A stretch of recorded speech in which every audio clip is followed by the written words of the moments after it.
Bonjour à tous, bonjour à toutes, je suis Fiona Radkoff, IAIPR d'anglais.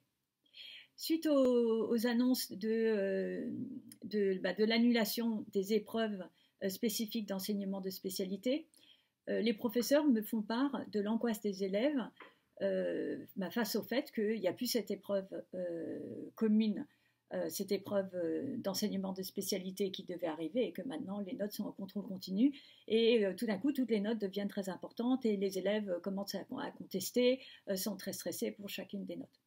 Donc l'objectif, ce n'est pas de rajouter un stress aux élèves, l'objectif au contraire c'est de leur permettre de moins se concentrer sur une seule épreuve et de répartir dans le temps. Donc le texte qui a été envoyé hier sur l'évaluation dans le cadre du contrôle continu donne des précisions aux épreuves de langue vivante. Donc évidemment, vous continuez à travailler toutes les activités langagières comme vous le faisiez déjà. Il y a quand même la consigne qu'il faut au minimum 3 notes par trimestre, ce qui est en général le cas. Alors c'est vrai qu'à l'origine, dans les textes, il n'est pas indiqué combien de notes par trimestre un élève doit avoir pour avoir une moyenne dans le bulletin. L'obligation des enseignants, c'était de rendre compte d'un niveau aux élèves. Et maintenant, en fait, on dit qu'il faut qu'il y ait au moins 3 notes par trimestre, ce qui est tout à fait légitime pour pouvoir faire une moyenne qui est juste.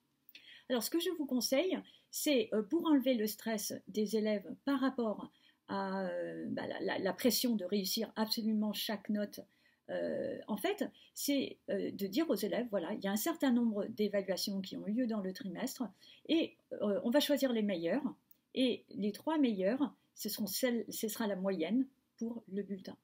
Et donc, si vous faites 2 séquences dans un trimestre, par exemple dans le cadre du tronc commun, où vous avez 2 notes, ou dans le cadre de l'enseignement de spécialité, si vous avez plutôt 3 séquences, rien ne vous empêche de choisir les devoirs dans lesquels les élèves ont les meilleures notes pour faire la moyenne trimestrielle.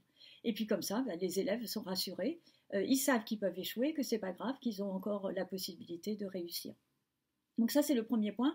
Après, vous pouvez très bien exiger que dans les 3 notes, il y ait une note qui corresponde, par exemple, à un contrôle de vocabulaire, une note qui soit en lien, par exemple, avec la tâche finale, et puis une note qui soit dans une autre activité langagière que celle de la tâche finale.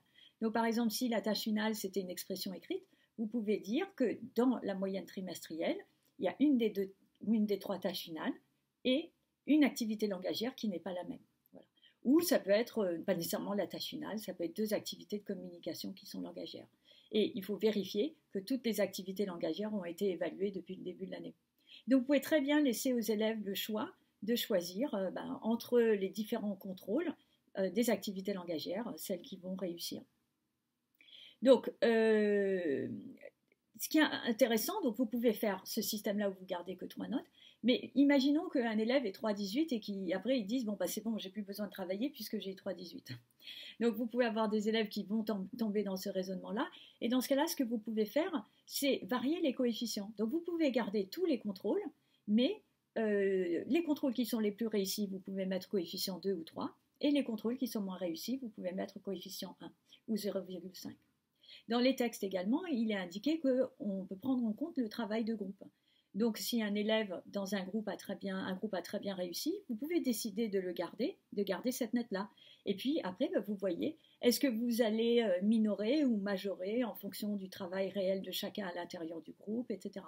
Mais pensez également que vous pouvez prendre en compte le travail qui a été fait en groupe dans le contexte de la classe. Enfin, il existe également le raisonnement de l'évaluation au fil de l'eau. Et donc ça, c'est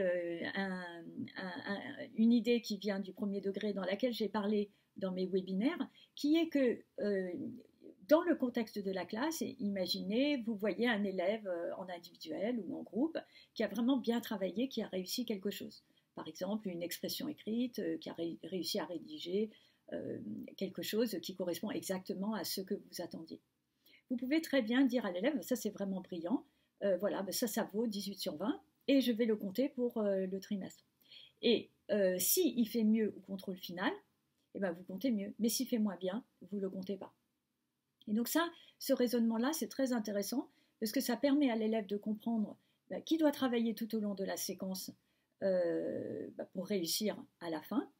que toute la pression ne se met pas sur l'évaluation finale et que s'il réussit en cours de séquence, eh bien ça compte et c'est bien. Alors évidemment, peut-être qu'il y a certains élèves qui vont dire bon ben, j'ai réussi, j'ai plus besoin de travailler le contrôle final.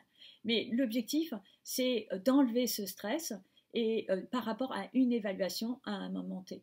Et donc de penser que pour une même activité langagière, vous pouvez l'évaluer 2-3 fois et ne pas l'évaluer si c'est raté. C'est normal que ce soit raté si on est en cours d'apprentissage, mais si c'est réussi, également de le compter pour enlever tout ce stress par rapport à une évaluation en fin de séquence. Voilà, donc quelques pistes que j'ai voulu partager avec vous suite à un entretien que j'ai eu tout à l'heure avec un enseignant sur ce sujet et qui est un vrai sujet pour les professeurs et les élèves en ce moment.